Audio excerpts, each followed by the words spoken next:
40 bar, our salt spray test. Dissolve sodium chloride in water.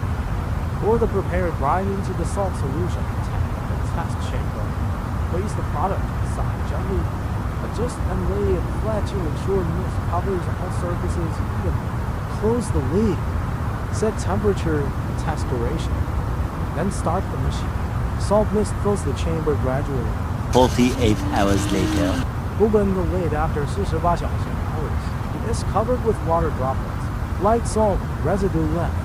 Rinse off all salt residue on every surface. Will dry thoroughly with an A1, including all surfaces and tiny gaps. Screw the bulb tight and plug in the power supply. Power normal. No salt spray damage.